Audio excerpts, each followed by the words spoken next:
Assalamualaikum warahmatullahi wabarakatuh. Saya Surta Wijaya, Ketua Umum Abdesi.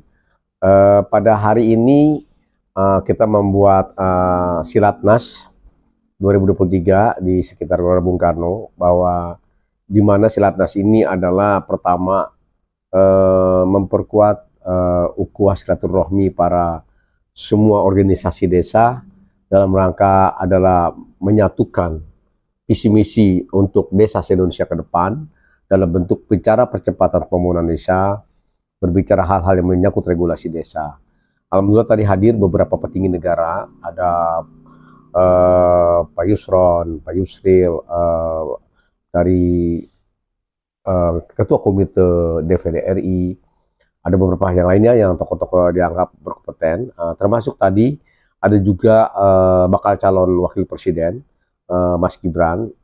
Pastinya saya selaku Ketua Umum Abdesi berharap terutama kepada eksekutif dan legislatif yang masih aktif saat ini, yang definitif saat ini adalah mau menerima, mempercepat apa-apa yang diinginkan oleh teman-teman kepala desa se-Indonesia.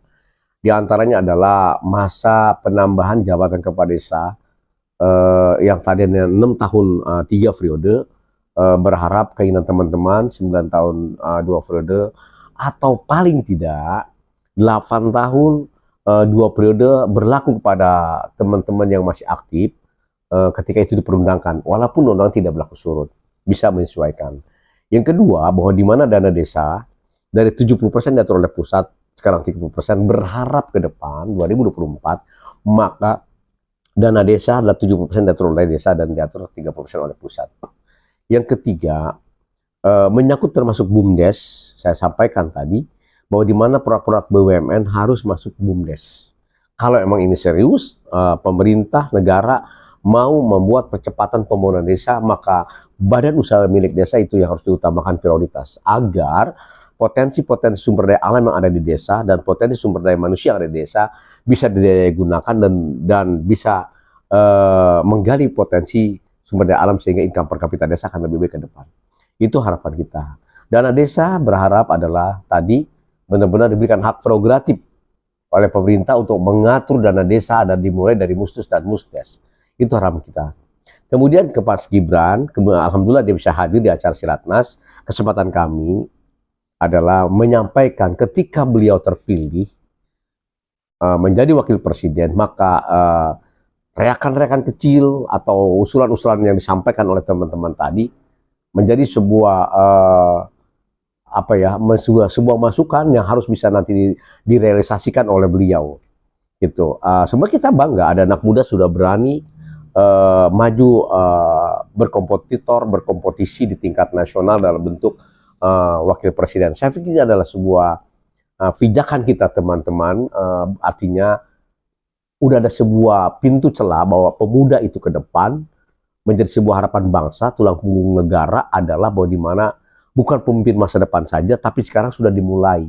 Bahwa sudah ada keberanian anak muda untuk maju. Saya pikir ini adalah apresiasi bagi saya. Terlepas itu anak siapa bagi saya, yang jelas adalah beliau sudah berani untuk maju berkompetisi, menjadi kompetitor dalam sebuah pesta demokrasi nasional ini. Artinya sekarang pemuda tidak lagi dibatasi atau dipekat dengan pintu yang begitu misalnya rapat ya kan oleh para mungkin yang tertua senioritas kita, tapi sekarang udah terbuka, ada sebuah harapan gitu. Nah contohnya tadi kayak desa, ketika memang diperundangkan 9 tahun agak susah, ada pijakan pernah terjadi 8 tahun 2 periode. Nah termasuk kita anak-anak muda pun sekarang nggak usah merasa kecil harapan untuk menjadi seorang pemimpin, seorang leadership di tingkat kancah nasional. Sekarang sudah ada contoh sampel, yaitu pada Mas Gibran saat ini gitu.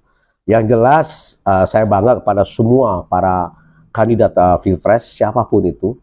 Kenapa bangga? Karena beliau adalah putra-putra terbaik bangsa yang mau menyumbangsikan diri dan tenaga pikirannya untuk menjadi pemimpin negara ini. Yang saya takutkan ketika di negara ini, di bangsa ini, rakyat Indonesia tidak mau calon Pilpres. Itu yang saya takutkan gitu.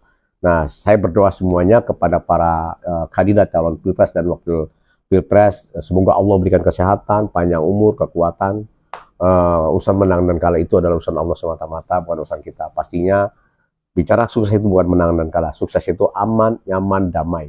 Itulah yang dikatakan sukses dalam demokrasi Pilpres ke depan. Itu saja dari saya, kurang lebih yang mohon maaf. Wabillahi taufiq walhidayah. Wassalamualaikum warahmatullahi wabarakatuh.